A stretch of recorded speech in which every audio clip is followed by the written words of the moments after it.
Welcome back to what Arty Noobs for General Disturbance.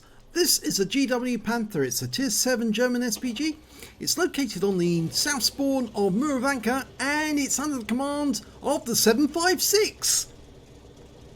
Now this Arty is unusual. It's not only got a turret and quite a wide field of fire, but it's also built on the hull of a Panther tank, and although this existed as a mock-up, it never actually got built.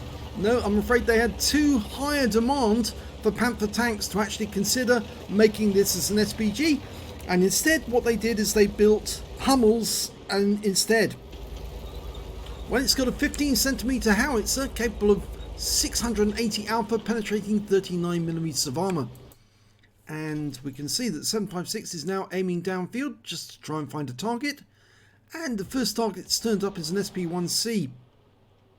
I think he was originally trying to get shots on the guys in the Magic Forest, but the SP1C's gone unspotted.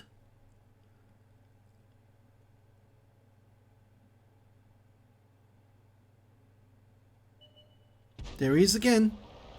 He's just over that ridgeline, which makes it very difficult to hit him. But I think the that the 756 is going to try. Rounds out.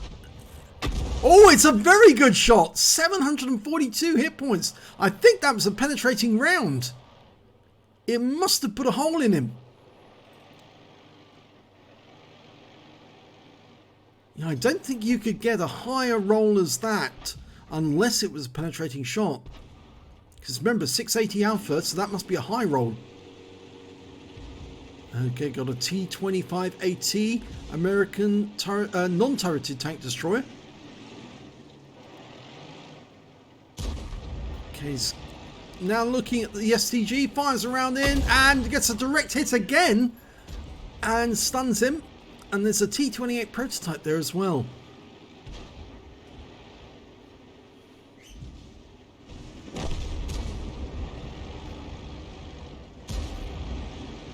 See where the round landed, right on the engine deck of the STG. Well, he's almost loaded and rounds out, and he hits the T-28 this time.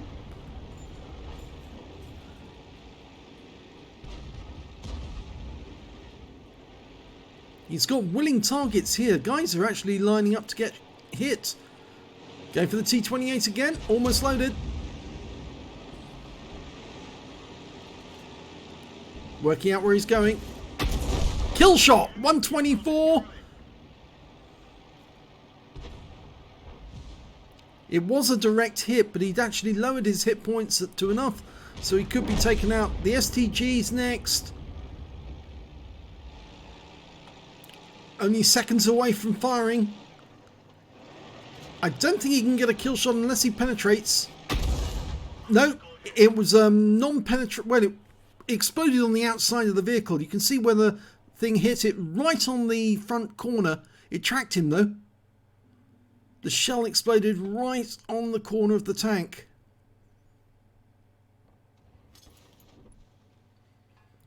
Now he's aiming up where an ISU-152 was last seen. He's dialed in on that position and he's fired a round in.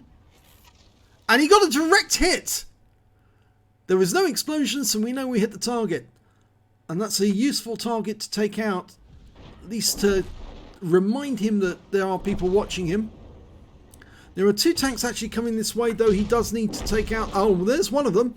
And the other one is this one, the Progetto 46. It's a Tier 8 game. He's a Tier 7 Arty. And that tank is very dangerous in anyone's hand. Rounds out in the Progetto. Oh, it hits the ridgeline. That's unfortunate. He's still got plenty of shells, but the worry is that if that Progetto can get past that T-25, then obviously the 756 is going to be the next target that he goes after. Okay, he's loaded. Just needs sight of that Progetto. We've got a Type 59 over there, so if the Progetto does come directly for us, he's going to have to make his way past that Type 59.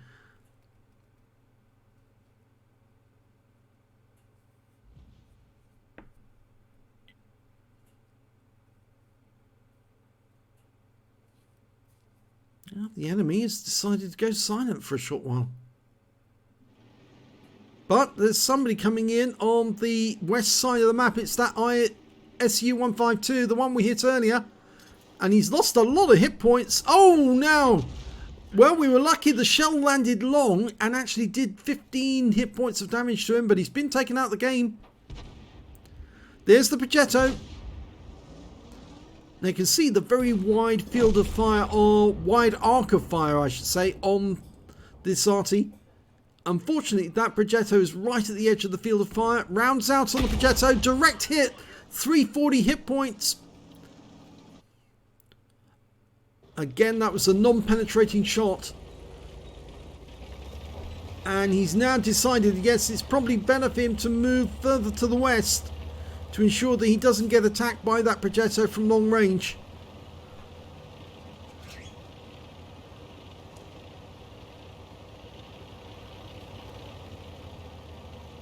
Of course, the Progetto might decide to head south. The T-25 got taken out, you see, and so he could be coming along the baseline of the map, along the K-line. In fact, actually, yes, that's what the Nashorn is doing right now. Okay, he's selected the target. He's going to try and hit that Nashorn. Dialed in. Rounds out. Splashes in for 185. But he is getting very close. So he's now backing up with his gun facing in that direction. Just in case he can fire. He's auto-aimed onto the Progetto. It's the only one he can see. And the Progetto's been killed. But the Nashorn's the next one.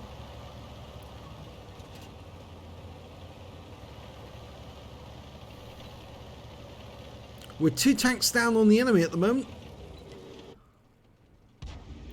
He's going to ignore the Nashorn just for a moment. See if we can get a shot into this Cromwell. He might be able to take him out of the game. Lining up a shot. Rounds out. Oh yes, it's a kill. Direct hit, 175. And now we've got a T-3485 non-premium version coming here. It's come out of the Magic Forest.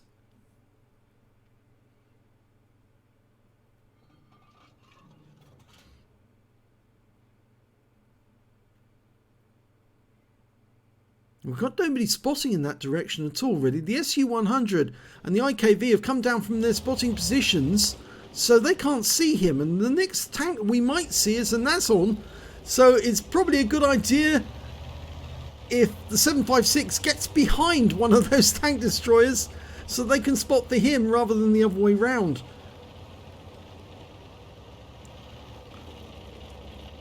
Stay amongst the trees for the moment. Yep, that's the safe thing to do. Oh, now he knocked a tree down there. That might have told the enemy Arty exactly where he is. But the enemy Arty is an SU-14-1. That's a very big Arty indeed. And he's just knocked another tree over. Now, if I was in the SU-14-1, I'd be aiming for that tree. Okay, we spotted an IS-3A. And he's been killed.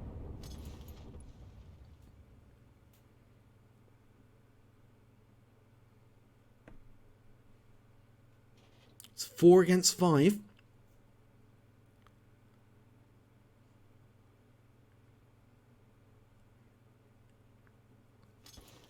I still think the Nashorn's going to be the first one to come along the tree line at the bottom.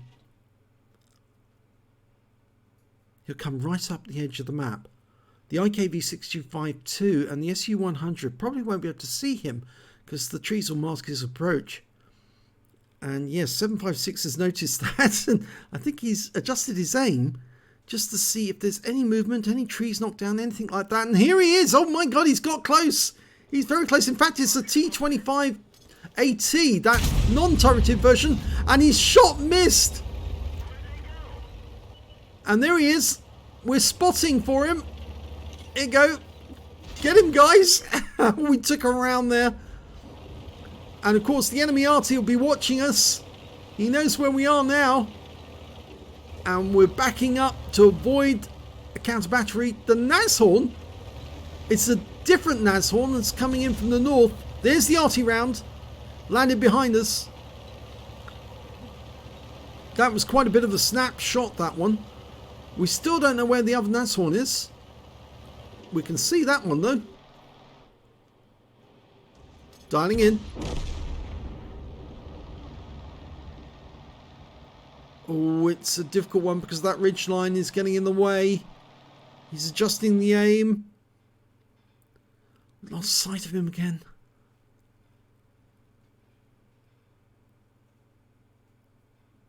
Oh, there's some destruction going on there. We can see somebody's moving just behind that house. If those logs move, then we know which direction he's gone. I think he went back the other way. He backed up and went to the left. There he is. He did go to the left. Lining up a shot. Rounds out. Kill shot. So 3 kills now. He could platoon with one of his teammates. T-3485 sitting on top of that hill, which is a very silly place to be. We're almost loaded.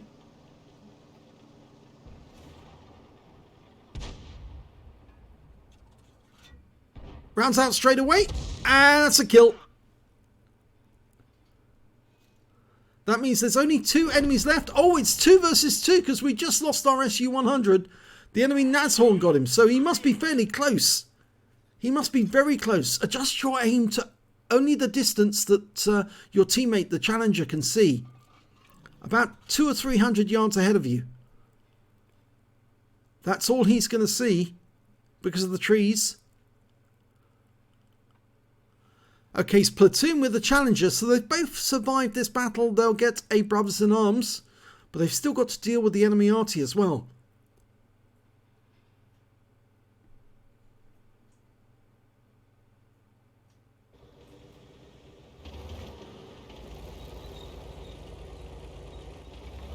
Okay, he's going right up against the edge of the map, I hope.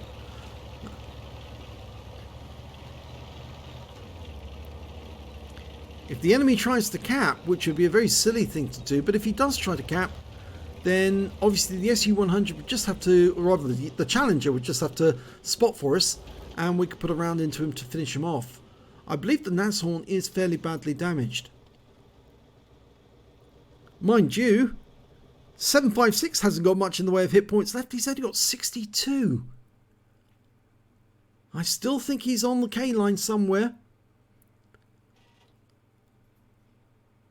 He's aiming towards their own cap. There's the Nashorn. Yes, he is on the K line. Now he's not. He's back in the garage. That was a good shot. Now, there's the Arty round. So now we don't get any direction indicators. We're just stunned. So we suspect that he's actually in the north. And the Challenger is now going off to try and find him. Best thing we can do is drive north with him.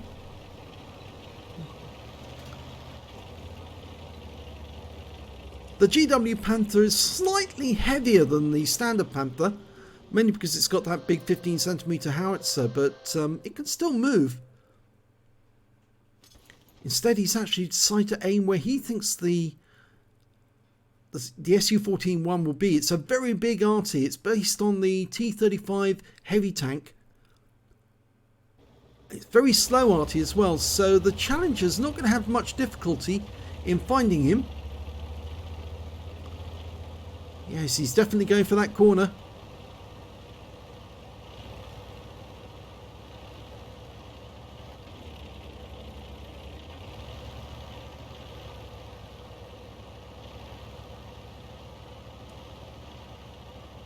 Well, he may be somewhere else on the A line.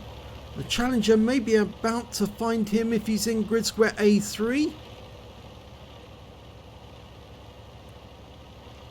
No, he's not there. Well, there's only 1 minute left, so if we're going to cap out, and we'll need to cap out because if we can't find him, it's going to have to be a cap. So he needs to get to the cap as quickly as possible.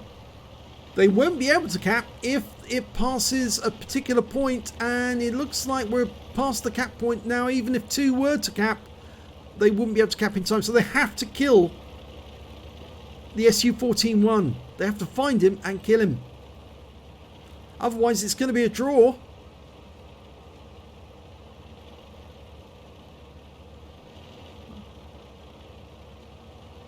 You have to take the clock into account when you're playing this game. Oh, it does look as if it's going to be a draw now. 756 is starting capping, but yep, I think the challenger just left it too late, and neither of them actually managed to get into the cap in time. And yes, it's a draw. Let's have a look at the end of battle stats. It's the first class tanker for the 756 in the GW Panther. He managed to get a bruiser medal for getting at least 5 critical hits. He got 17. A fighter badge for getting at least 4 kills. He got 5 in total, just 1 short of getting a top gun. And he got a Gore's medal, and it's the first Gore's medal he's ever had, would you believe it, for getting more damage than 10 times the hit points of his own vehicle. A brothers in arms for getting at least 3 kills and being in platoon with somebody else who got 3 kills. And the high caliber for dealing the most damage in that battle overall. So let's have a look at team score. Well, we can see, yes, he did get the highest damage, 3,216 hit points of damage. The next high score was the challenger, who got 2,790. And after that, it was the IS-3A with 2,010. When it came to kills, again, it's the 756 with 5 kills. The challenger managed to get 3. Nobody else managed to get above 2 kills. And when it came to base XP, it was the challenger. He managed to get 650 base experience points, 627 for the 756, and 528 for the IS-3A. He fired 15 shots in that game, got 10 direct hits and 3 penetrations, 10 splash. Damage of 3,216 hit points, of which 2,801 were at more than 300 meters.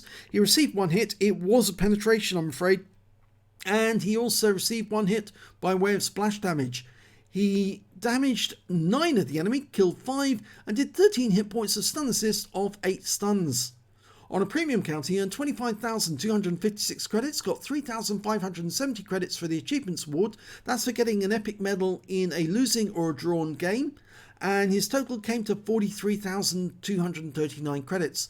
And after repair and ammunition resupply, he took away 23,320 credits overall.